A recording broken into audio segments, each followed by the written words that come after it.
Mayor, the meeting is not being recorded. Thank you. Good evening and welcome to the October 14th, 2024, 6 p.m. regular joint meeting of the Bell Garden City Council and Successor Agency to the Community Development Commission. The meeting will now come to order at 6:07 p.m. Members of the public may view and listen to the meeting live online through the city's website as noted on the agenda. If any of the members should have a conflict of interest, please announce any item you are recusing from due to a conflict of interest prior to the item being heard. Tonight's invocation will be given by Pastor Leal, and the Pledge of Allegiance will be led by Girl Scout Troop 2543. City Clerk, please call roll of the members of the City Council and Successor Agency.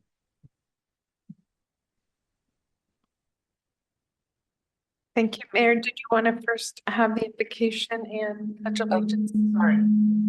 Yes, of course. Let's do that part first.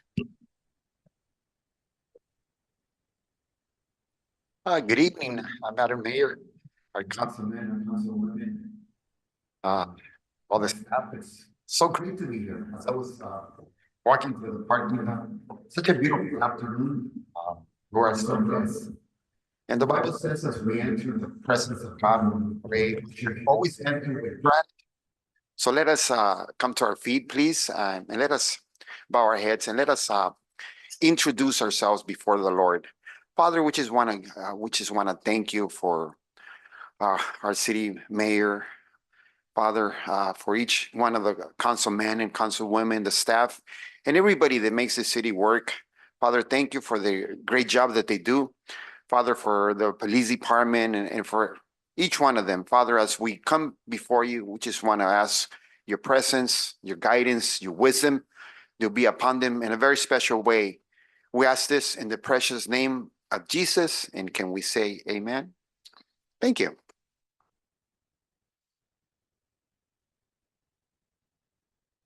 Please stay standing, face the flag, put your right hand over your heart, ready, begin. I pledge allegiance to the flag of the United States of America and to the republic for which it stands, one nation, under God, indivisible, with liberty and justice for all. You may now be seated.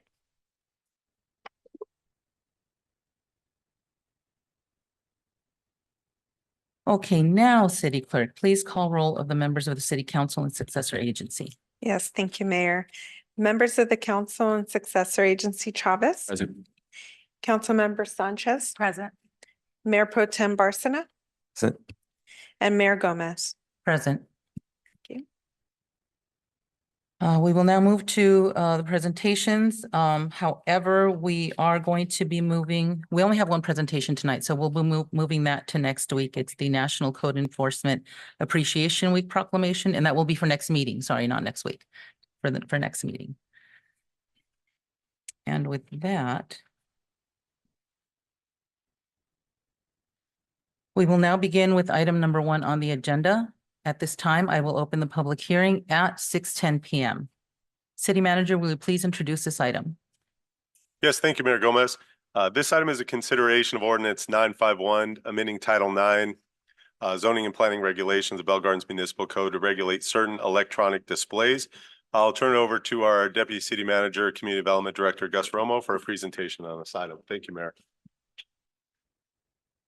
Thank you, Mr. City Manager, Mayor, members of the City Council. I'm going to have our City Planner, Mr. Stephen Jones, make the presentation tonight.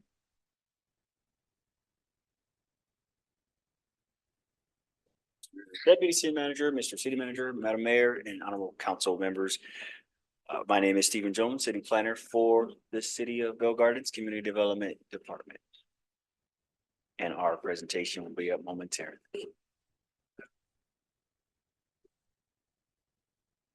In the meantime, today your council will hear background on the need for the regulation. Associated considerations your council has already introduced to contribute locally to regional infrastructure goals and recommended action to support the local economy and streamline building permit processing for public and private economic development projects.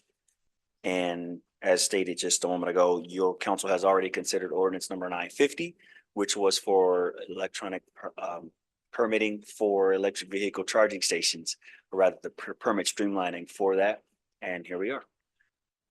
So it is recommended that the city council determine ordinance number 951 categorically exempt from CEQA, waive full reading and introduce ordinance number 951 by title only, and conduct a public hearing to consider ordinance number 951 to add regulations for electronic display signs for dispensing pumps. And so again, recently, the city has considered an ordinance to align with state goals and mandates to establish permitting procedures to streamline the review of issuances of EVCS permit issuances, to promote the installation and the use of electric vehicle charging stations in public and private properties. However, there are currently no provisions to regulate electronic display signs that are becoming more common to fuel stations and EV charging stations in the city code. Electronic display signs with advertising capabilities are more common due to their revenue generating potential for property owners, and it is crucial to implement design standards to encourage neighborhood compatibility and blending into the existing fabric of neighborhoods. At the duly noticed, regularly scheduled Planning Commission meeting of September 18th, 2024, the Planning Commission adopted Resolution PC 2024-20, recommending to the City Council approval of the zoning code amendment and adoption of ordinance number 951. The definition and purpose sections are consistent with local, county, and state definitions. The ordinance would introduce specific regulations to facilitate advertising capabilities. The circulation element would be complied with, and it promotes electronic display signs on dispensing pumps, which would encourage and facilitate mobility citywide, supporting policy M.54. And the land use element would be complied with in policy 3, since ordinance number 951 would promote contribution to the local economy, and policy 5 encourages residents and visitors to frequent local businesses to stimulate private and local economic interests. The city could also use the opportunity to create revenue for potential EVCS projects on city property. So in conclusion, your council just heard background on the need for regulation, associated considerations that your council has already adopted. An adoption of this ordinance would enable individuals and businesses to remain relevant and competitive through electronic display sign usage for presenting public information and marketing through digital communication and targeted content. It is recommended that the city council determine the ordinance categorically exempt, waive full reading and introduce 951 by title only, and conduct a public hearing to consider ordinance number 951 to add regulations for electronic display signs. And this concludes my staff presentation. I'm available for questions. Thank you. We will now move to council member questions or comments. Does any member of the council have any questions or comments?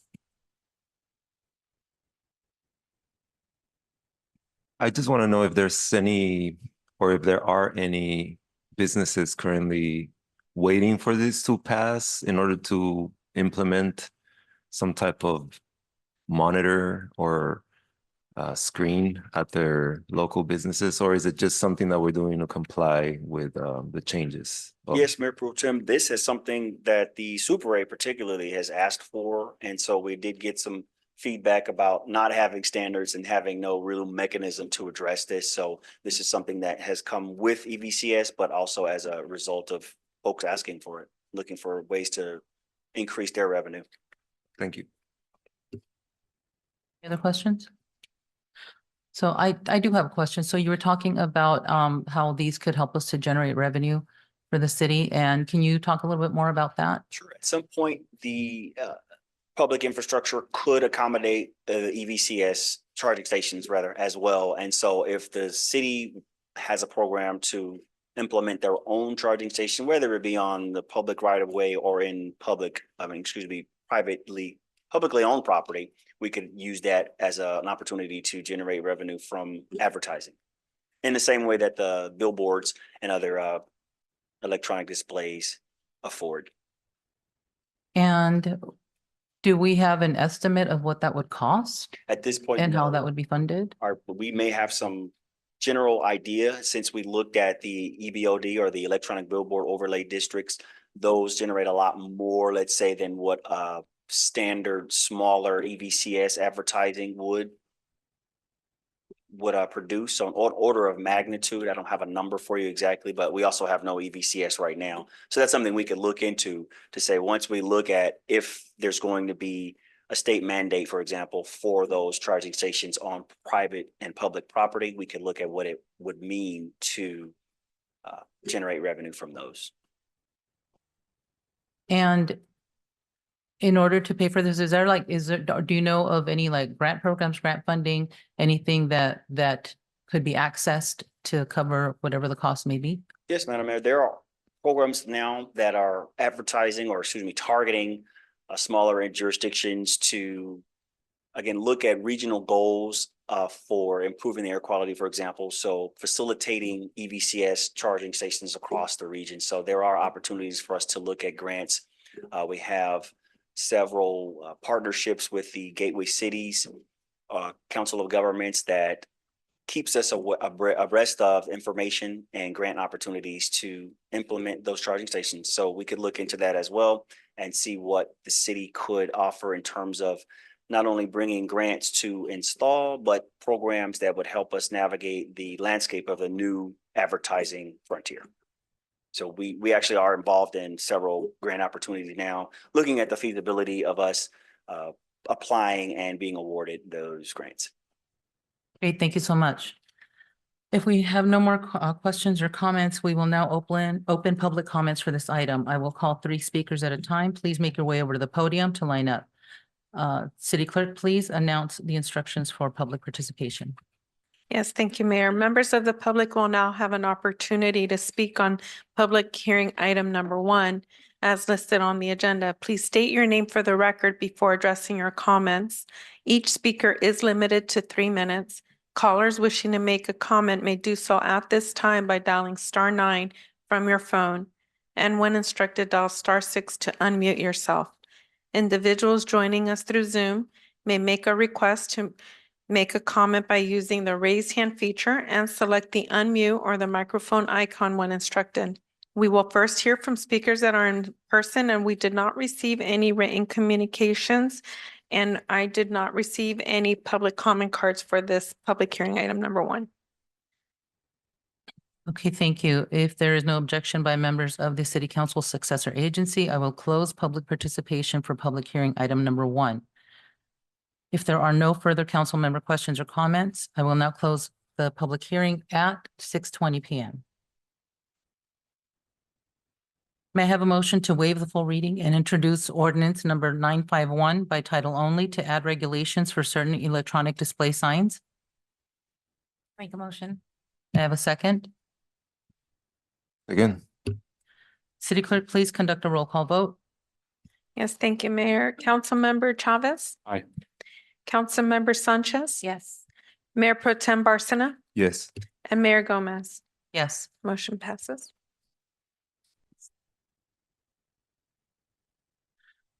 We will now move to public participation for items not listed on the agenda. Public participation is now open. City Clerk, please announce the instructions for public participation. Yes, thank you, Mayor. Members of the public will now have an opportunity to speak on items not listed on the agenda. Please state your name for the record before addressing your comments. Each speaker is limited to 3 minutes, subject to an overall 30-minute period. Callers wishing to make a comment may do so at this time by dialing *9 from your phone, and when instructed, dial *6 to unmute yourself. Individuals joining through Zoom may make a request by using the raise hand feature and select the unmute or microphone icon when instructed. We will first hear from speakers that are in person, and there were no written communications submitted. Thank you. We will begin with John Briscoe.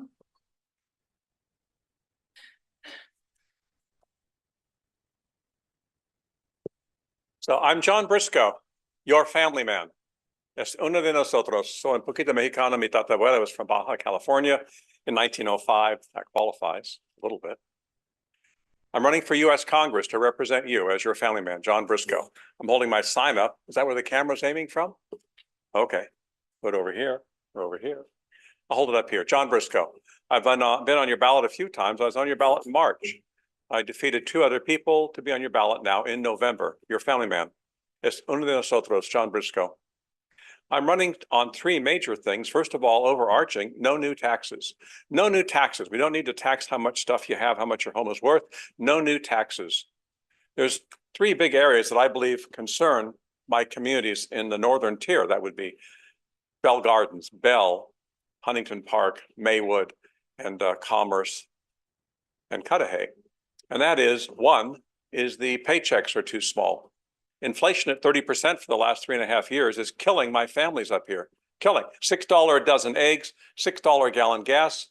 My residents can't afford it. And I say residents because even if you can't vote for me, you can support me. And all the people live up here are not voters or citizens, but you're still residents. And I will work to represent everybody, all the people in the district. And I will get rid of the inflation. And the current administration says, oh, inflation is down. Ooh la la. No, the rate of growth is down, but we still have inflation. Things are still, beef is twice as much as it was 4 years ago. The second reason I'm running is to stop crime. The crime is too darn high, especially homelessness. Well, I know we're in Bell Gardens. There is no homeless problem in Bell Gardens, but the other cities around you, oh, there's no laughing. The other cities around you have homeless problems, and I have a solution for it. The big idea is that 60% of people that are homeless are under the influence of something. It's against the law, state law, to be under the influence of anything on public property, curbs, streets, alleys, take your pick. And we're not enforcing those laws. The law is 6 months in jail or $1,000 fine max. We're not doing those things. We could fix a lot of the problem with that. We also need to open up Norwalk and Fairview and the Camarillo asylums for people that are sick. I had a lady walking down the street in front of my office in Long Beach, buck naked. It was stunning. She's not mentally well. She needs to be taken care of, and nothing was happening. So as a congressman, I will work to fund those. The third reason I'm running is to close the border. We have too many people, 18 million people flooding in. It's too much. They're killing the jobs in especially my jobs up in the northern tier, taking jobs and reducing wages. My residents need higher wages, not lower wages. And they don't need 18 million people flooding in across the border. So John Briscoe for US Congress, on your ballot, United States Congress, California 42, for Bell Gardens. I love Bell Gardens. That's it? Okay, thank you.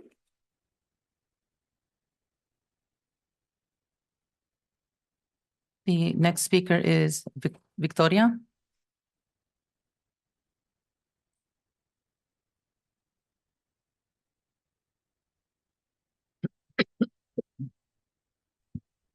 Buenas tardes, señores. Good evening. I'm Victoria. I'm here because of the situation with the 5825 Florence trailer park. It is getting out of control. My husband and I were scammed by Miss Cecilia with very large sums of money that were stolen from us. We bought the trailer and they took it from us with deceit. We were also harmed by a tenant who we have reported to the police for assaults, intimidation. I've come here to ask for a solution since the police don't respond to our calls. We are good people, older people.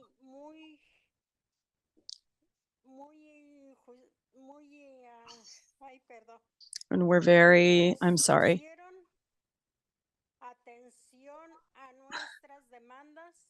We ask that attention be paid to our demands regarding this situation. I am looking for a solution for what is happening there at that trailer park. That's all. Thank you. Lilia Chavez. Lidia Chavez.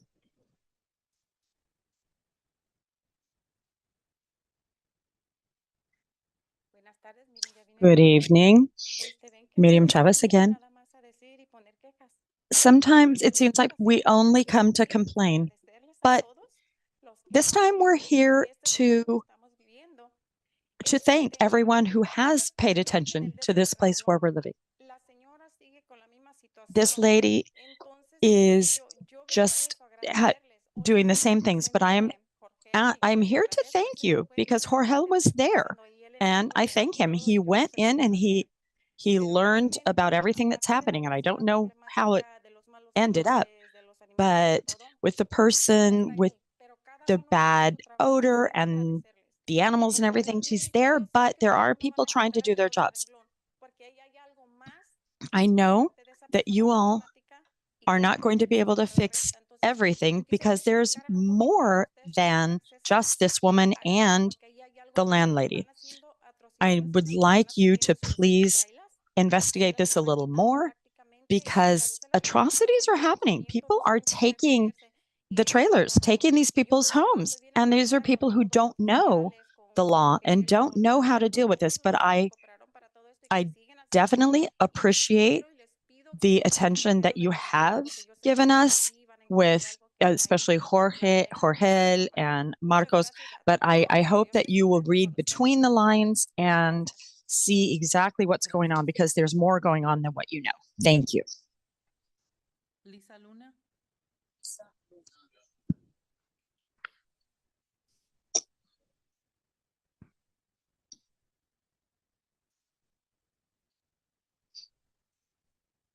Hello, Hola. I am Lisa Luna, a veteran of SIACA for almost 15 years. I've been speaking on behalf of the hardworking employees at SIACA. My coworkers and I continue to speak in other cities. I just came off from work. I encounter countless homeless animals interacting and socializing for the sake of the animal adopter and rescue. I am known as a Chihuahua whisperer, though I specialize in skittish animals, big or small, providing trust and comfort. Management continues to get raises and it has 100% free medical, while the frontline workers are putting their lives at risk for the bare minimum. Calls are going to keep getting unanswered due to staffing, putting the community and animals at risk. New hires shouldn't be training each other. Part-time extra help shouldn't be training officers. Quality is going to drop drastically. Our staff with just a year's experience or less is having to make decisions for the shelter. Part-time extra help is being assigned to do full-time positions, such as receiving stray animals, owner animals, behavioral, and quarantine bite dogs, while working minimal hours and going to school. Yet they are not allowed to do any animal interactions for the residents in your city who are interested in adopting. It's been a revolving door of employees, limited staff tending to the animals. Last Monday, we only had 2 kennel attendants in the entire shelter. Today, we were closed, yet someone still dropped off an animal. Our work is never done. A new female care technician with animal and child care experience quit after a week due to being belittled when turning in her packet. The 10 current officers have trouble finding a SIACA truck without maintenance issues and a working AC to get a handle on the 370 plus calls. The average when fully staffed is 25 calls or less. Management is actively looking to offer extra services outside of our 14-member and contract cities, adding to our workload while still being underpaid. I'm currently the only one certified and skilled to perform humane euthanasia. The scheduling hasn't been consistent. We don't get to know our animals and their needs this way. Dedication and seniority is not a priority to SIACA. We're still in contract negotiations with minimal movement and are still in need of your support. Thank you so much. Thank you. Michelle Peterson.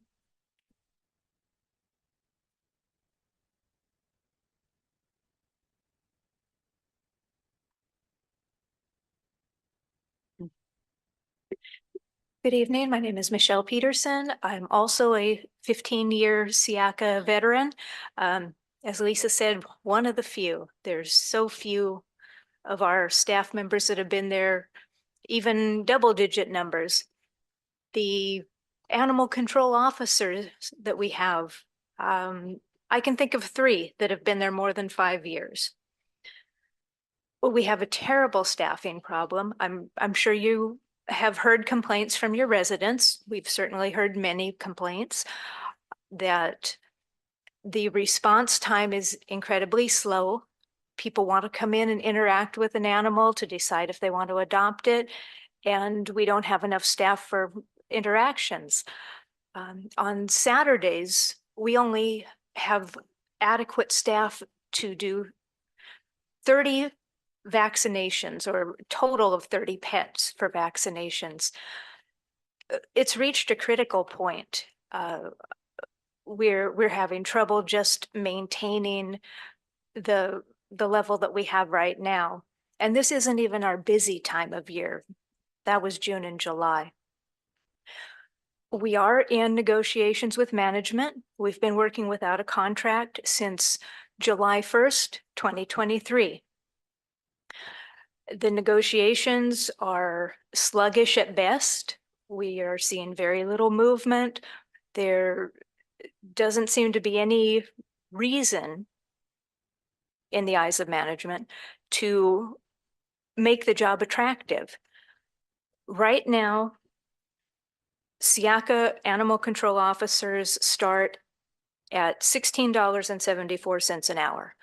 The surrounding communities, Los Angeles County, LA City, they start their animal control officers at $22 and some change per hour.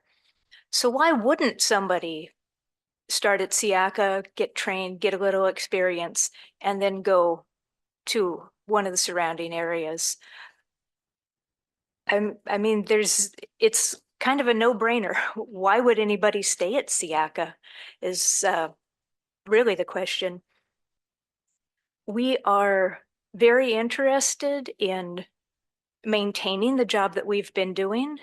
Those of us that are still there love the work that we do, the difference that we make for the animals, for the residents. Someone needs to be there to do this job.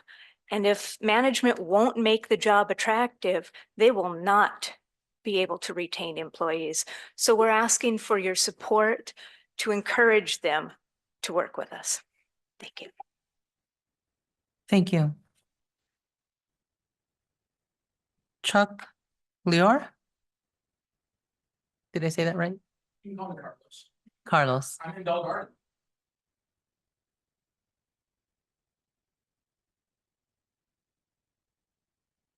Madam Mayor and members of the Bell Gardens City Council, it's a pleasure to be with you again tonight. My name is Charles Leone. You can call me Chuck, call me Carlitos. Just don't call me late for dinner. We're here for you tonight because we are asking for your help. Siaka and the workers you've gotten to know over the last several months, because we have been making the rounds to the various city councils more than once, and you hear their heart. The majority of the bargaining unit makes less, roughly about $16, $16.74. And so earlier, Michelle had said, well, why does somebody stay at Siaka? You could probably make more. Let me just get a job at the city of Downey or the city of Norwalk. I mean, these are the cities that service Siaka, but folks stay at Siaka. Siaka is celebrating its 49th birthday this month. It was born in October of 1975, and it was founded by the cities of Pico Rivera, Norwalk, and Downey. Those are the three founding cities. And then over time, 5 additional cities came along that are the member cities, such as Bell Gardens.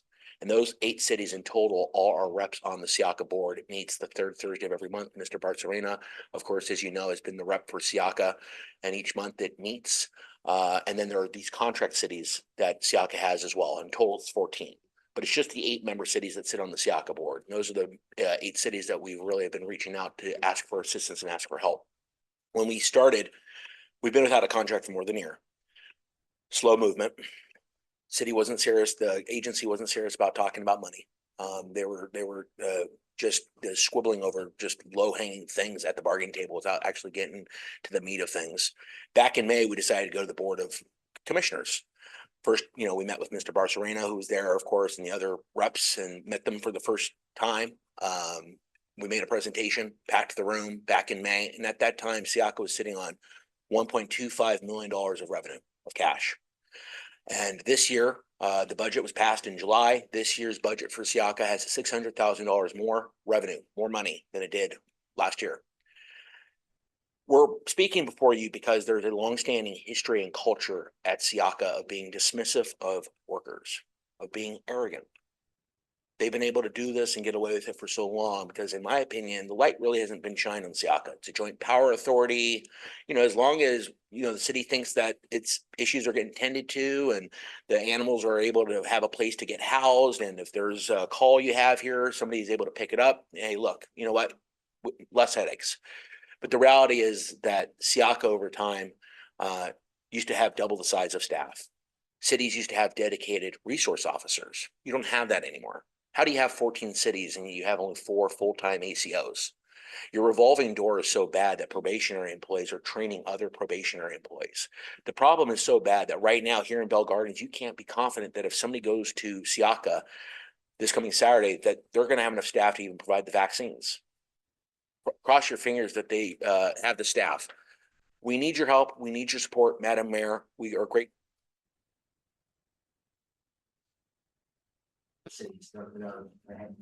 Your time is over, sir.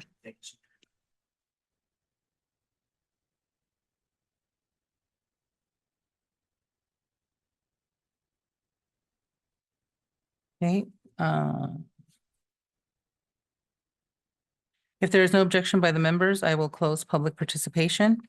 City Manager, will you please give your report? Thank you, Mayor Gomez. Just start by reminding everybody every Friday from 11 to 3 p.m. at Veterans Park, we have our resident. Pardon for the interruption. Normally we go into agenda items, but we didn't receive any public comment, and I just want to note that for the record, we didn't receive any written communications or any public comment cards. My apologies. I just want to make sure that it was noted for the record. Okay, thank you. Okay. Okay. Just a reminder, we have our resident art and yard sale. So it's very popular. It happens every Friday. We don't always talk about it a lot, but it's something that's ongoing and is very popular. Looking backwards, September 29th. So thanks to rec staff, public works, police department, city council, residents, stakeholders. We had the Sella to Sinaloa community ride.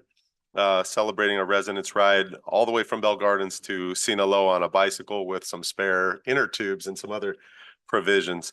So thanks everybody for all the work on that event. The police department's been really busy as I go through on some of the things that they have had going on and some things that they're going on with meeting with the community. Wednesday, October 2nd, they had a neighborhood watch meeting at Marlowe Park. I know the mayor was there, Councilmember Jorge Chavez was there as well.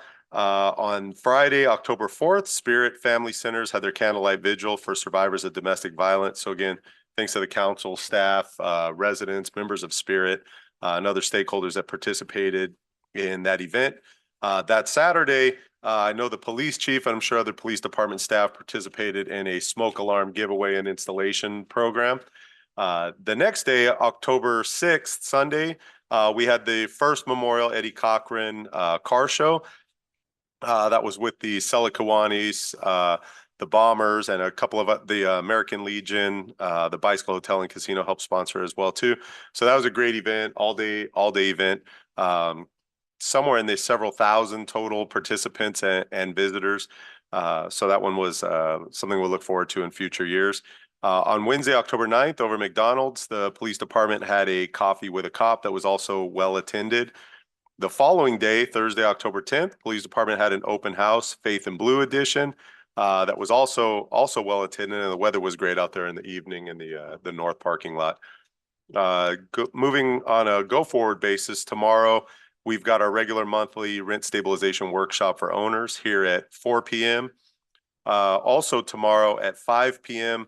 It's at the Southgate Park Auditorium. The Selicawanis and Southgate Kiwanis is having a career and college fair. I believe it's their first. That's tomorrow, Southgate Park Auditorium at 5 p.m. This Wednesday, October 16th, the police department's holding a business watch meeting at 9 a.m. Here at City Hall. I believe the focus is going to be on fraudulent activities, which interestingly enough, things like that do occur. I saw a report recently of a fairly significant fraudulent activity that went on among businesses within the city of Bell Gardens. So that's a place for businesses if they're having issues with theft, homelessness, things that the city can help with, crime issues, to share their views. This is a good place to do that. So it's at 9 a.m. this Wednesday here at City Hall. Also this Wednesday, October 16th at 4 p.m. at City Hall is a workshop for tenants. This weekend, you don't need a permit. It's yard sale weekend. So if you have some stuff that you want to get rid of before the winter comes, or Halloween stuff that you want to sell, you can do that out in your driveway, your front yard with no permit. That's Saturday and Sunday, October 19th and 20th. Also want to mention we have a deadline coming up, but also just to mention that it's out there. Right now, we have the opportunity is open for residents to submit photos, names of family members, friends, pets who've passed on that they would like to have featured in the community altar at the Dia de los Muertos event later this month on October 31st. The deadline is October 25th. If you just go to Bell Gardens Connect and look at the events calendar, or if you just go to Bell Gardens calendar and click on October 25th, that's the deadline day, and you'll see the information there to submit information that you would like to be included. I just have two more things that I would like to report. The first of the two is our community development department is looking for volunteers to be on a climate action plan steering committee.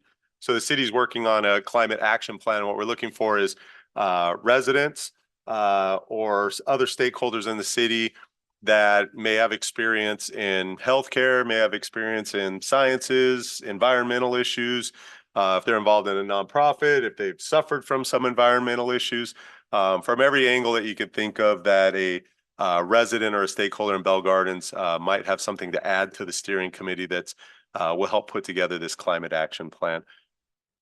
We have been posting that on Instagram. So if somebody is interested, if they were to reach out to Adrian in our community development department, or you can just submit a request through Bell Gardens Connect generally, and we'll get you in the right place. The last thing I want to mention, every once in a while we hit a new social media milestone.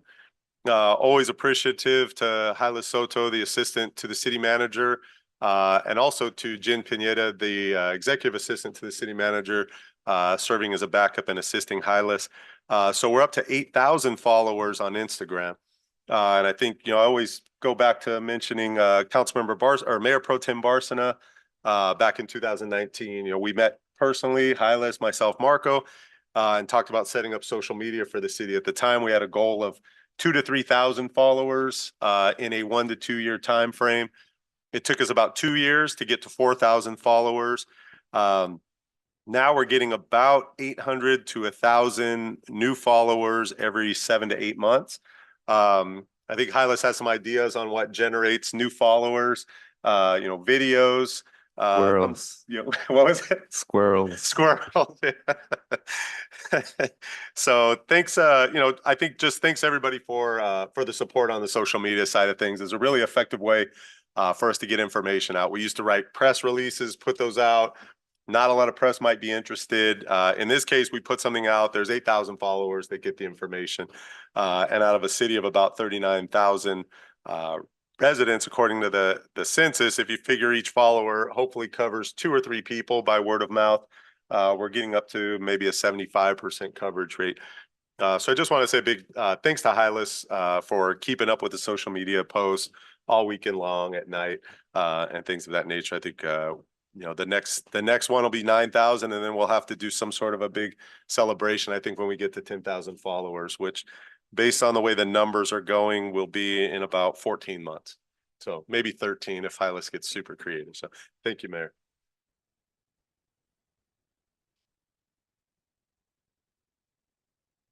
Thank you. We will now move to the consent calendar. Does any member of the council successor agency wish to pull an item for separate discussion? No. Hearing none, I will now call for a motion to approve items number 2 through 9 of the consent calendar. Move. I have a second. I'll second. City Clerk, please conduct a roll call vote. Yes, thank you. Members of the council successor agency Chavez, Aye. Councilmember Sanchez. Yes. Mayor Pro Tem Barsana Yes. and Mayor Gomez. Yes. Motion passes.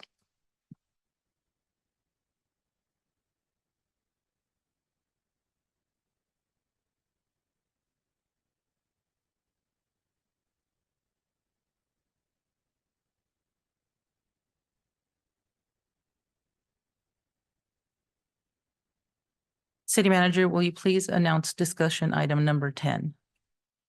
Yes, thank you, Mayor Gomez. This item is the usual local commissions appointment list. It's staff recommendation that council review the commission's appointment list and by motion, receive commissioners and or make appointments to the posted vacancies. Thank you, Mayor.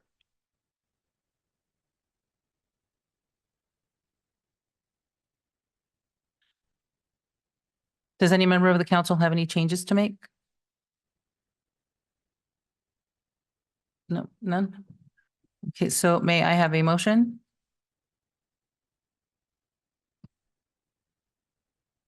It's not Sorry. necessary for, if there's which- no action Am I on taken. the wrong page, Amy? Mercy. Sorry, everyone. Apparently I didn't have enough coffee today. Okay, so, City Manager, will you please announce discussion item number 11? Yes, thanks again, Mayor Gomez. So this item is the consideration of a resolution to approve a City Bell Gardens municipal water system water shortage contingency plan. Before I turn it over to our Public Works Director, Bernie Iniguez, just like to say on water, kind of as we wrap up this 2024 year and we move into 2025, there are a couple big water items that are on the table. One's the Aquatic Center. So obviously that's under construction. We're less than a year away from water being in that swimming pool.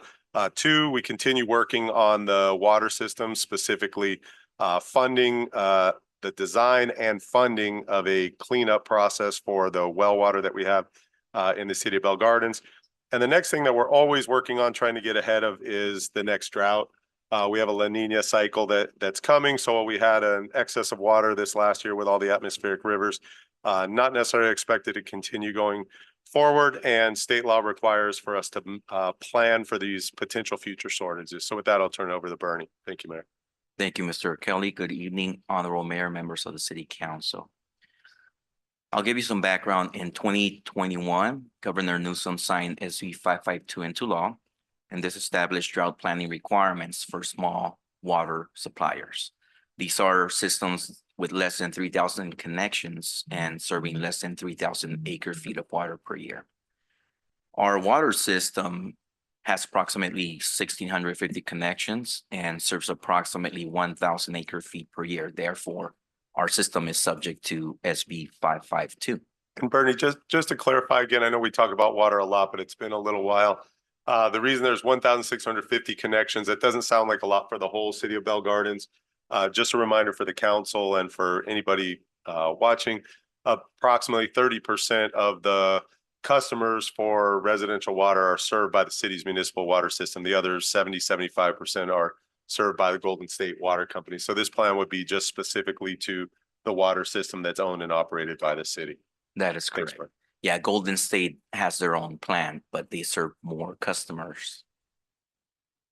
So under these SB 552 requirements, it includes adoption of an abridged water shortage contingency plan, requires posting of this plan on the city's website, requires annual reporting of water supply conditions and usage by month, and it requires upgrading infrastructure to drought resilient standards if necessary. The goal of the plan is as follows. One, to help conserve the available water supply in the state of California, and also two, to protect the integrity of the water system supply facilities to minimize the adverse impacts of water supply shortages. The plan will allow the city to implement drought response stages and actions depending on the level of the drought conditions. And it will also allow the city to be in compliance with the new law. The city's water shortage contingency plan includes the following elements of public education, coordination with regional water planning groups, a summary of drought response triggers, and it also includes permanent water conservation requirements, which are already contained in the city's municipal code. It includes enforcement actions and also waivers from the plan's requirements. The plan includes response stages and response actions. In all, there are 6 response triggers that vary from a warning all the way up to an emergency. And there are response actions that include 3 levels of water supply shortage measures. These include limitations on the use of water for irrigating and also for vehicle washing. Under a level 1 action, this will limit watering lawns to no more than 3 times per week from April to October and 1 time per week from November to March. Under a level 2 action, this would limit watering of lawns to 2 times per week from April to October and 1 time per week from November to March. A level 2 would also limit vehicle washing, and it would also limit filling residential pools and spas. Under a level 3 warning, that's the highest warning, this would prohibit any watering of lawns and non-athletic fields, and also vehicle washing and filling of residential pools. These response actions would then be terminated when drought conditions cease to exist, and this will be based on the Department of Water Resources Water Watch Drought Map.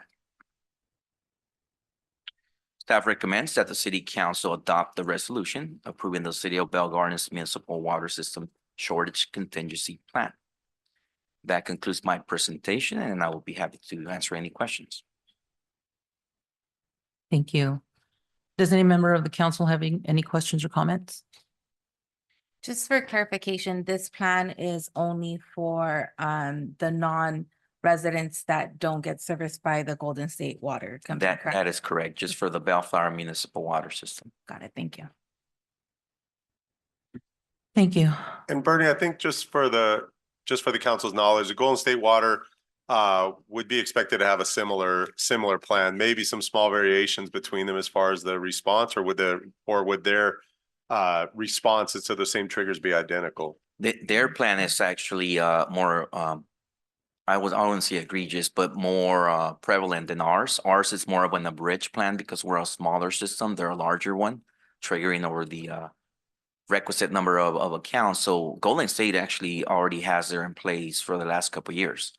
This is just new for smaller water systems to, again, capture all the suppliers in the state of California. And just very quickly, what area of the city is under the Golden State water system? The Golden State system is the lower 2/3 of the city. Lower 2/3. Yeah, the higher 1/3, closer to the high school, for example, north of Gage. North of Gage. Predominantly the city's water system. Okay, got it. Thank you.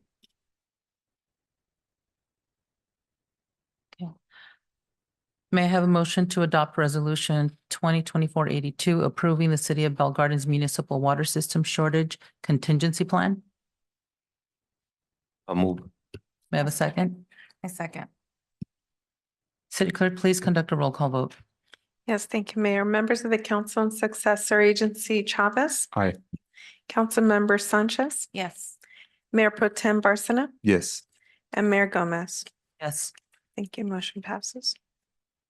City Manager, will you please announce discussion item number 12? Yes, thanks again, Mayor Gomez. This next item is a report of responsive action on mobile home park complaints, specifically the complaint and or complaints that were received. City Manager? Sorry, I think that's 13. We're on 12.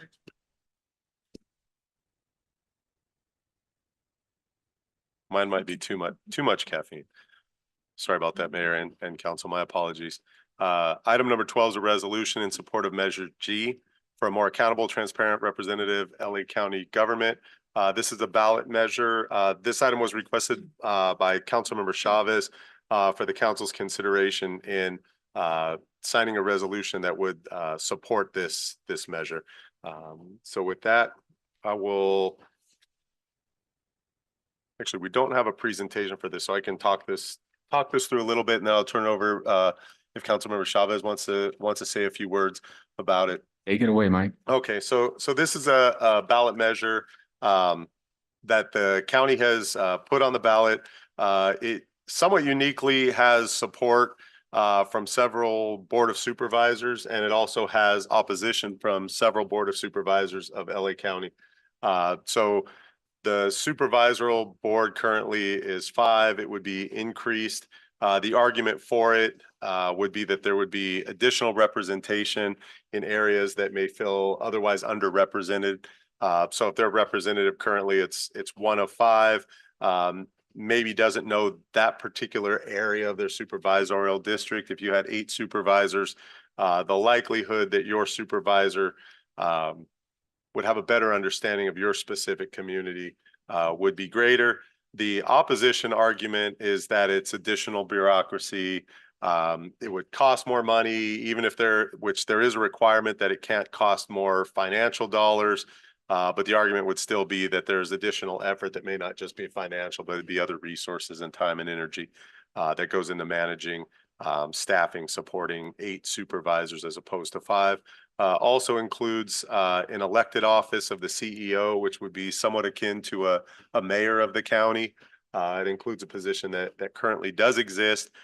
And the final thing that I would say, to the extent, not sure how much bearing it has exactly, but the supervisor that currently covers the district that Bell Garden's in is in support of this ballot measure. And I think for the reasons that I described, just from the angle of providing additional representation for communities that otherwise may not feel represented. The county covers about 11 million residents. So if you divide that by 5, it's about 2.2 million residents per supervisor. And this would shrink that number down probably somewhere closer to about 1.4 million residents per supervisor. So with that, I would be happy to answer any questions. And if Councilmember Chavez has anything you would like to add as well. Yeah, thank you so much, Mike. I'm glad that this item was brought up. And essentially, I think this is an opportunity for communities like Bell Gardens from the Southeast LA region to finally have a seat at the table.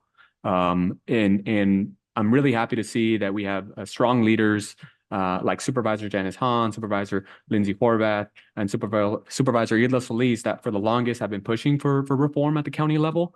But I mean, just reading up on the report, the county charter hasn't been changed really since 1912, right? And at that time, LA County had about 500,000 people, which is 500,000. And right now we're at 10 million, right? Close to 10 million. So each supervisor represents about 2 million people per se. And this would increase that from 5 members to another 4 with the county CEO mayor as well. And it's an exciting reform, and I'm all in for support. So I figured I'd bring it to the body, and formally we can, as the city of Bell Gardens, we could formally endorse this measure. So with that said, hope I can count on your support. And I don't know if this is the time for motions or not, but I'm more than willing to take questions as well. I actually have a question. So very interesting measure. I've seen a lot of mixed support, even, for example, not so much opposing it or supporting it, but some sources are kind of staying neutral on it. I personally would like to know more about it. It sounds like there are good reasons to support it. But I was wondering, do you know if they're going to redraw the boundaries, or how would Bell Gardens fit into this whole thing? Yeah, absolutely. So I think for me, the way I see it, or the way I've observed the reform ballot, is that there would be a recreation of the maps. The additional supervisors wouldn't go until 2032, or that would be the deadline. So there's still another 8 years or so for the reform to actually take into effect. 24, it'd be another 8 years or so. Yeah. And that would be the deadline. And that's sort of the big part of the ballot measure. There's other key components as well, and various electeds throughout the state have come out and endorsed the measure. But I totally understand in terms of the questions of where the other one that Mike city manager mentioned was about the cost, right? But clearly in the ballot measure itself, there was the increase. The cost cannot increase. Right. There was discussions about, okay, so how are the staff going to be determined, right? Who's going to have how many staff members? Those are details that still have to be worked out. But with the money that's already, new taxes will not be increased for this measure. That was a clear component of this. There's also going to be an independent ethics commission as well to monitor lobbying activities. There's also the county CEO that's also going to be elected. I feel anytime we give the community, we give elected the residents an opportunity to have a say in who their person that they work for, who's representing them. I think that's always good. More representation, more transparency. At the end of the day, it's for communities like Southeast LA to not be alongside perhaps bigger cities, right? Like Long Beach, that for a long time, if we look in terms of voting discrepancies, communities like that tend to have the most attention, right? And we don't have Southeast LA, whether that be Bell Gardens, Bell, Maywood, Cudahy, Southgate, Linwood, Vernon. We haven't had a person there to fully understand our communities. And they try to, but we don't have that say yet. So that's a little bit. Absolutely. Any other comments? You touched upon the budget, saying that one of the restrictions is that they cannot increase the budget, but yet they're going to increase different positions. They're going to increase supervisors. How do you think that's going to impact what we currently have in place? I think that, again, the details still have to be flourished out in terms of staffing and who's going to be what field rep or who's going to be determining to who's, they have to work with what's set in already in the budget. And they made it clear from the get-go when there was a press conference announcing this back in like June or July, that this was going to be, when we talk about budgets, we wanted to make sure that the residents know that taxes aren't going to go up. The increase to make this effort a reality is not, they're not going to feel it in their pockets. That's my understanding of it. And in terms of how is this to reemphasize your point, I feel that this is something that perhaps if we have questions about, I'm more than willing to also provide the campaign's information. And what's the motive or purpose, do you think, of us as a city supporting this? What benefit do we have by doing that right now for the fact that there's a lot of still unknowns?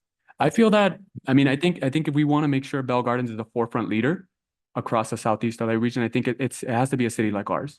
Consistently, we talk about Bell Gardens being about innovation. I mean, last meeting we had, we're talking about not superchargers, charging stations, and now we brought this other item regarding to that.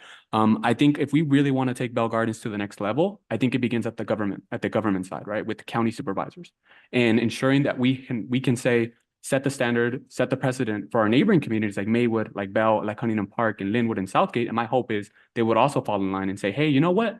It's time for our communities to have a seat at the County Board of Supervisors. And we want to ensure that it's not going to be this seat that's tied up in Lakewood and Paramount and Long Beach and Rolling Hills Estates or Palos Verdes. It's a seat for in the county for Southeast LA, CELA.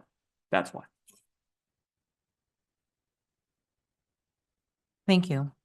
And with that, may I have a motion to give me one moment. There I go again. Okay, with that, may I have a motion to adopt the attached resolution or to receive and file this item? So moved. May I have a I'll second? go ahead and second that. Okay, so this is a motion to adopt the resolution, correct? Correct. That's a second for that. Okay. City Clerk, may I please conduct a roll call vote? Yes, thank you. And for clarification, because there are two motions that was read out, I just want to make sure the one that is being voted on is to adopt the resolution. Is that correct? Correct. Okay, thank you. Member of the council and successor agency Chavez, Aye. Council Member Sanchez, Abstain. Mayor Pro Tem Barcena, Yes. and Mayor Gomez. Yes. Motion passes 3-1. City Manager, will you please announce discussion item number 13? Yes, thanks again, Mayor Gomez. This one is a report of responsive action update on the mobile home park complaint. As I mentioned in advance earlier, this is really to provide the council an update based on some of the specific complaints that came to the city in front of the council at the last council meeting about 3 weeks ago. As probably goes without saying, there's obviously privacy rights that we have to be concerned with all the parties, the people that have the complaint, the people that the complaint is towards. So we're providing an update in a way that's somewhat nebulous, but we'll give the council an idea of all the specific action that we've undertaken and the specific action that we're taking going forward. So with that, I'll turn it over to our Deputy City Manager, Community Development Director, Gus Romo. Thank you, Mayor. Thank you, Mr. City Manager, Mayor, members of the City Council. As you heard at the last meeting on September 23rd, there were some issues that some residents had over a particular unit.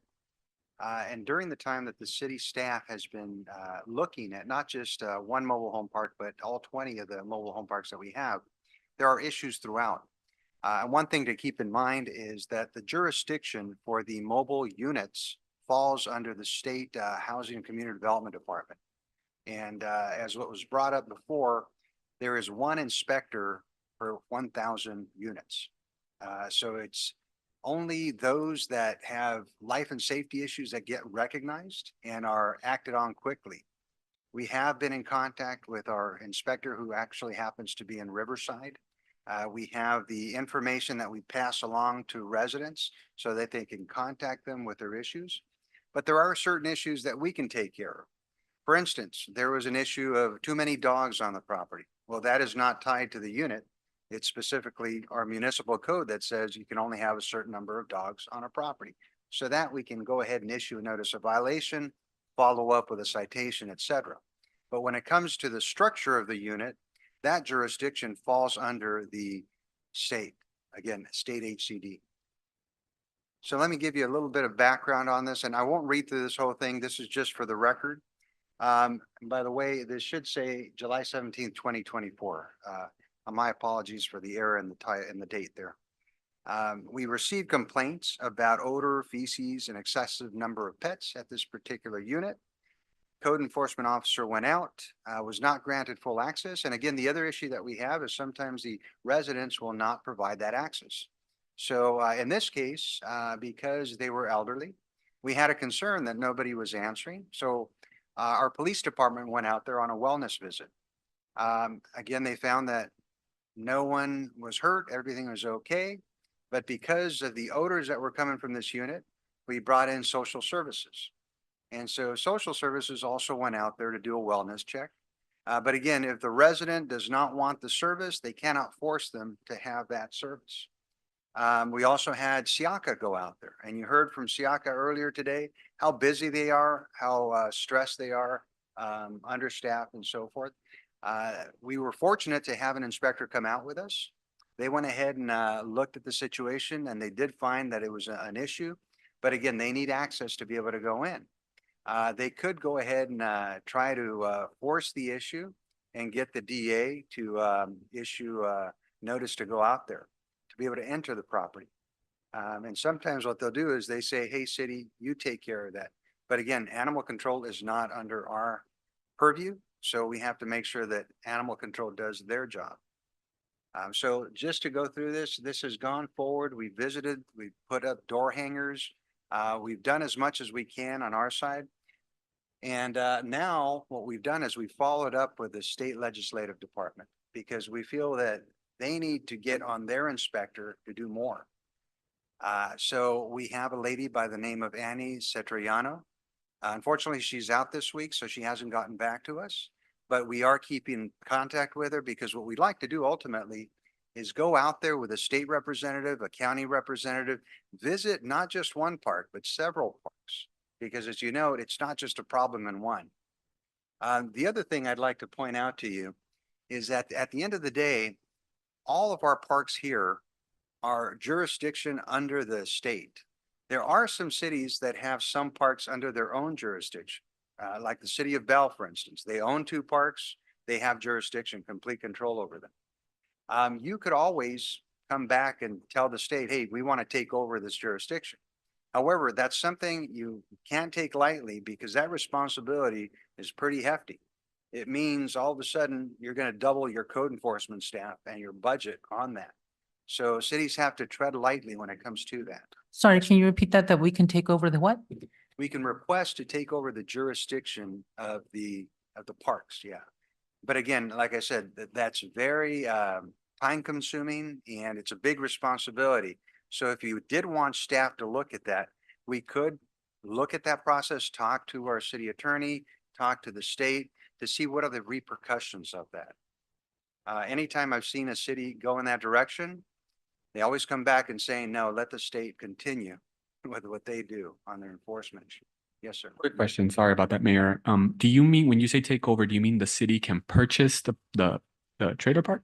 No, in terms of taking over the responsibility of the enforcement. Okay, got it. Correct. But we wouldn't be the owners now. like the one in Bell. Correct. Bell happens to own 2 large parks. Yes.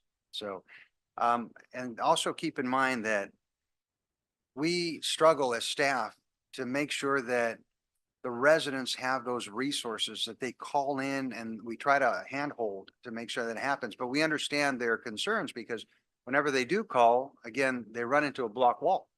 You know, if they can't get somebody to call us, if we can't get somebody to call us back, imagine the resident. I mean, they get very frustrated over that. And over time, they just give up. We don't hear our complaints for some time until something big happens. And then they're calling us, hey, can you help us out? And I really appreciate the young lady's comments earlier today. She knows how hard we're working out there to try to get this resolved. So ultimately, we're going to continue consulting with HCD. We need as much help as we can get to make sure that they listen to us. We might have to take a drive down to Riverside and confront the inspector and say, hey, here's what's happening. Let me show you a video of the parks and have them prioritize, our situation. That's all I had to report. Let me know if you have any questions. And Mayor, if I can add, first off, I'm picturing Gus in a First Amendment auditor role down there in Riverside with cameras and that trying to access. No, but that's a good idea. I just want to make sure though, even to kind of focus back on specific, some of the things Gus was talking about are the more broad, I think, fix going forward. That's not just related to the complaints that you heard at the last meeting. So just to kind of go back to the specific complaints of the last meeting, we're still taking action, the action that we can take without HCD. So for instance, we've been out there, I think on 5 or 6 occasions in the last 21 days. It's been from the police department to code enforcement to our housing department multiple times, code enforcement multiple times. One of the way, and we think there are some things going on with that specific property that are outside of compliance with the municipal code that are causing a lot of the complaints that we heard about yesterday or at the last meeting regarding smells, that possibly a good portion of that is related to animals and things of that nature. So the notices that Gus particularly mentioned that we can enforce, that we're able to cite people for, our municipal code and violations regarding a number of animals and things of that nature. Those are things we don't need any help with. We can do ourselves. So as he mentioned, we gave went and door knocked, issued a notice of violation, followed up with an administrative citation, which contained a monetary fine. And then we would expect to have another administrative citation between now and the next 12 hours or so with another administrative fine. Those ultimately end up being referred to the city prosecutor. There was an attorney here earlier that mentioned we have a contract with it does that type of work. So the purpose of those specific actions is to eliminate a condition. I'm being a little bit blurry in what I'm saying, but eliminate a condition that would seem to lead to a lot of the complaints regarding smells. So when you have a lot of animals, humans living together beyond certain limitations, it lends itself to those types of issues. And then kind of cutting forward to some of the things that Gus talked about as far as HCD.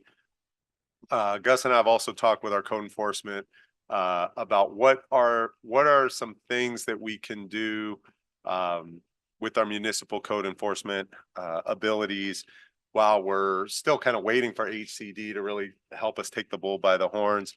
So there's some things that we talked about regarding authority that we have over permanent structures. So even though there's some limited authority over the actual mobile home units, if there are permanent structures on site, which in some mobile home park cases there are, specifically for the one we had complaints about, there are some physical structures that are not mobile homes that we may be able to take some action and enforcement against, I guess, towards the property owner to fix that would help improve the property. So the point of what I'm saying before I stop talking is I think it's important for the city to do everything that the city can do, that the city has power to do. While we need HCD to really help us to fix the problem from a bigger picture perspective. I think at the same time, we have to put in the energy and effort to exhaust all of the abilities that we have to enforce our own municipal code, whether that's through the police department, whether that's through code enforcement, our housing department. And that's what we are continuing to do with this specific complaint that we got. So, thank you, Mayor. Thanks, Gus, for the presentation also. Other comments? Yes, I would like to listen to our residents and also listen to our staff. First of all, I want to say I'm proud of our residents for being patient and resilient and coming here and talking about their experience, which is not easy, especially for those of us that are not bilingual, right, in our communities. So I'm proud of you guys. Thank you. Thank you to staff I can tell, as the residents themselves highlighted, I can tell that you guys are doing everything you can. And I appreciate that, and I know that they appreciate it too.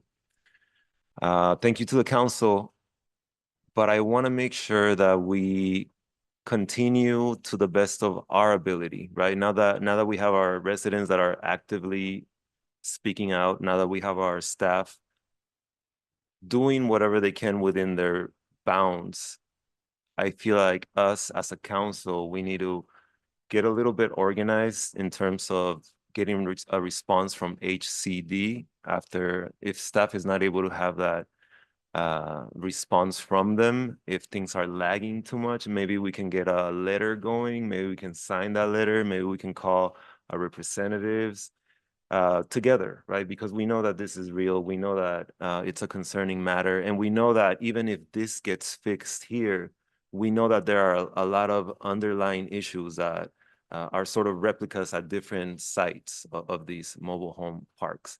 So let's just line up and get ready for whatever's next, even if this does get resolved with this particular site. So I would encourage, maybe I can ask for this to be brought back so that we can kind of keep our eye on it and keep kind of working through it. That will be my request. Thank you so much, staff, the residents. I appreciate the opportunity to go out today and see the living conditions for allowing me in your homes and to really see firsthand your experience day to day. And I appreciate you coming here and sharing your experience with us because it's important. Just as you were in the last meeting, you came to this meeting, and I encourage you to continue coming to the meetings because it's important for all of us here to consistently hear your experience day to day. I'd like to echo the comments of Mayor Pro Tem Barson as well. Thank you to our staff. Thank you to our officers who went out there, Siaka as well, who was out there, Community Development Director and the Housing Manager, and also Mike, City Manager, for doing everything possible within the municipal code to enforce. And I appreciate it. What I want to add is today the experience and the things I saw are more so in regards to the habitability. There you go, habitability, something like that, and the conditions as to what we can enforce as a city, right? It's funny because last week I was at a La Casa meeting and we had talked about potentially having ownership of some of the mobile home parks, taking ownership of them, like the city of Bell does. And there was one key distinction that was different, is that these mobile home parks, these trailers that people live in, are considered vehicles, but in reality, they're not vehicles. They don't move. They stay in their place and they're there forever. I went to the mobile home park that I was at today. I asked if any of their vehicles moved, and none of them. They've been sitting there for plus 30 years or so. So I think that's the first thing, that we should stop considering them as mobile, because they're not mobile, they're homes. Another thing is there needs to be more clarification when it comes to the trailer itself and then the land itself. I know in the past we've had issues where whether or not rent stabilization applied to them. If it applied to the space or if it applied to the lot as a whole. I mean, the space or the trailer. And I think we passed another ordinance to ensure that it was the same across the board. So that was another issue. But I know in other cities, that's separate. In other cities, rent stabilization does not apply to the mobile home. And that's what I've heard too. I was in the last, on the La Casa meeting. So the questions I have is for HCD to allow us to take jurisdiction of the parks. You mentioned Community Development Director, you mentioned that it'll force us to increase our staff when it comes to code enforcement. How many more staff members? That's something we haven't had a chance to assess, council member, but ultimately that's something, if you direct us to do, we can go ahead and take a look at if that's even an option. And keep in mind too, that the mobile home units themselves, they are registered under DMV, as opposed to a pre-manufactured home, because there are mobile home parks out there that have a prefab home that's sitting on a foundation. Some of them even own the land underneath them, and everything else is common space. So there's just different types of mobile home parks out there. Got it. I'm interested in seeing potentially how much that would increase or how many more staff members we would need to allow us to have a fully staffed code enforcement team to be able to go out, because it's not only, as Mayor Pro Tem Barcena mentioned, it's not only this mobile home park. This is the only one we're hearing about, but during that La Casa meeting, I texted the city manager and community development director. I said, how many mobile homes parks do we have across the city? And correct me if I'm wrong, but we have 20 of them. Correct. Yeah. So to me, this is one story, and I want to make sure that we can get ahead of the problem if it becomes worse. The second thing I want to ask is in regards to retaliation and harassment. I know that there are laws, or one of the things that we had passed was when we passed just cause evictions. One of those components was in regards to tenant harassment, and the only person that can come out and evict you out of your property is the sheriff. Not even our own officers can come and do that. So can we do anything in regards to retaliation or harassment? Because one of the things I heard today was, after we went to the city council meeting in the last meeting, things got worse. And now this person who is at this space is harassing all of us, and they're retaliating against us. They showed me a letter today that they got from the California Public Utilities Commission that says that they have to clean up all around their boiler and their gas setup outside. And this was a direct response because they came to this council meeting and they mentioned their problems that they were going through. And it wasn't just, I asked them, and I saw their properties today, and they had it all cleaned up. They said, we did our part because we don't want any trouble, but things have gotten worse with this specific unit. Can we do anything in regards to retaliation or harassment? We can look into it. Now that we have our housing inspector, that inspector focuses on those issues, and they can put them in contact with Stay Housed LA or the Legal Aid Foundation. If there's nothing that we can specifically do on that, then we can get those resources for them. And I do know that sometimes when there's a complaint from one neighbor to another, next thing we find is that the other neighbor is also complaining about that neighbor. And so we go back and forth on that. But regardless, we look into that issue to substantiate the complaint. And at the end of the day, regardless of where that complaint came from, if it's substantiated, then we're going to go forward and issue a notice of violation. Thank you. One key thing that I mentioned today with the residents was if the residents are gonna get together and they're coming together to this body and they're willing to go to the inspector, is they have to do their part too.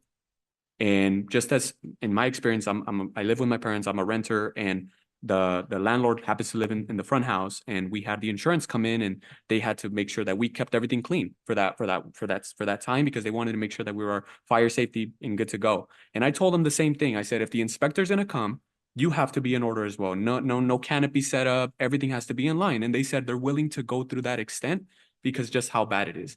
And I understand that you mentioned that, you know, one neighbor might point a finger to this neighbor, and then the other neighbor might point a finger to them. And next thing you know, in this situation, it's not one neighbor pointing the finger to that one. It's everybody pointing it to one person in one unit.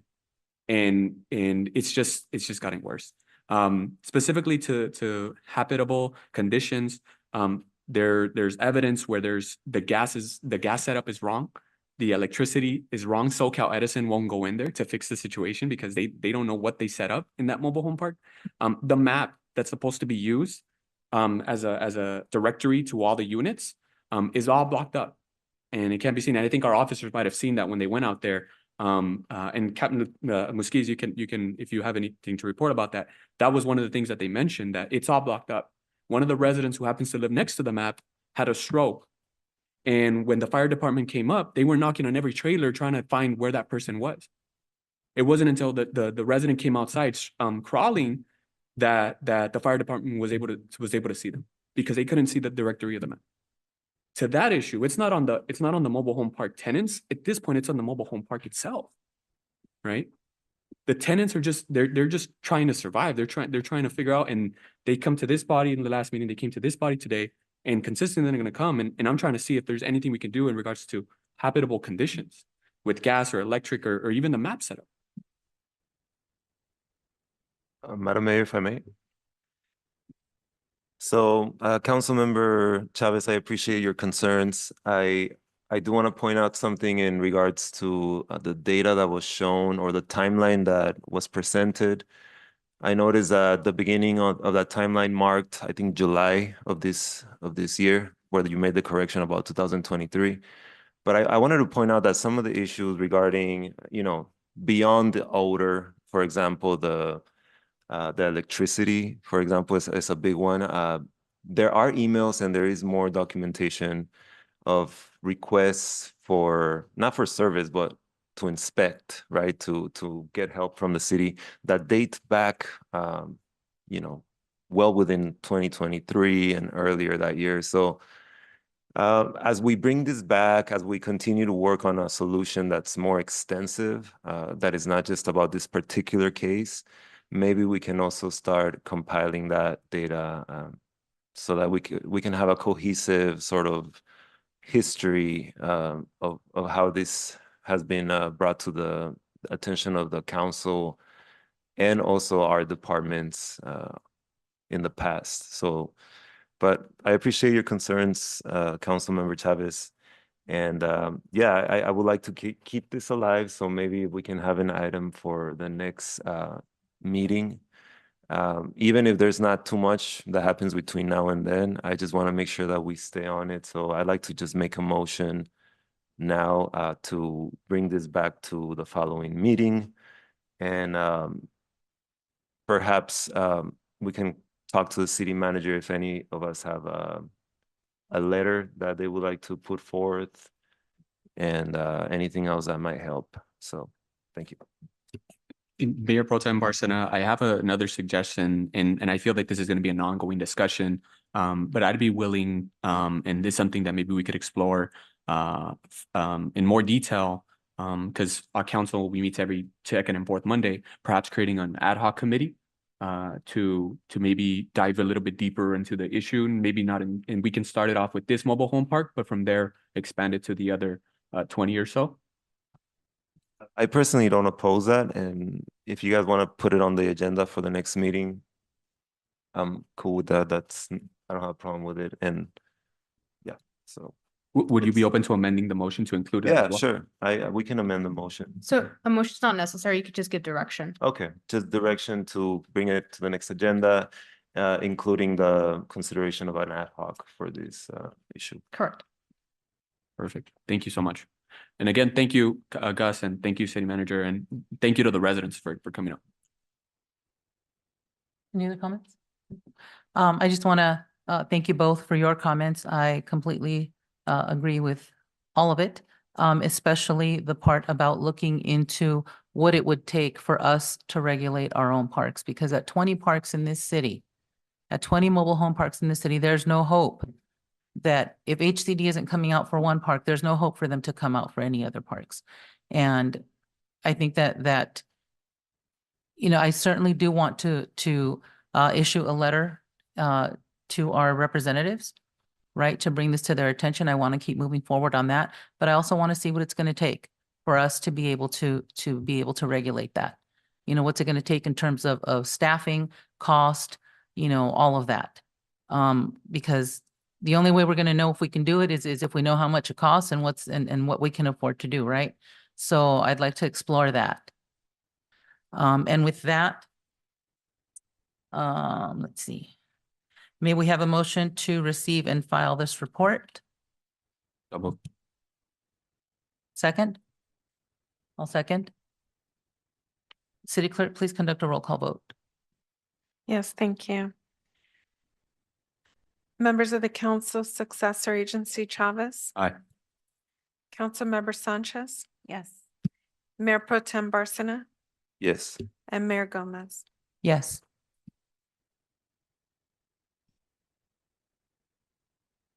And we will now move to member comments. Councilmember Chavez. Thank you so much, everybody, for the council meeting. And with that said, thank you to all of our staff. Thank you to our officers. Thank you to SIACA for coming out and sharing your concerns. And personally, I'm with you, and hopefully, SIACA is willing to come to the bargaining table and fight for a fair contract. So with that said, thank you, everybody. Appreciate it. Councilmember Sanchez de Leon, No comments. Mayor Pro Tem Barcena. Yes, thank you everyone for everything you do here in the city. I want to thank the public comment people. I want you to know that SIACA is listening, the board is listening. We're working very hard to find the best solution. And I know it's not easy, and I hear you, right? I've been listening from the first time that you guys came in to provide public comment.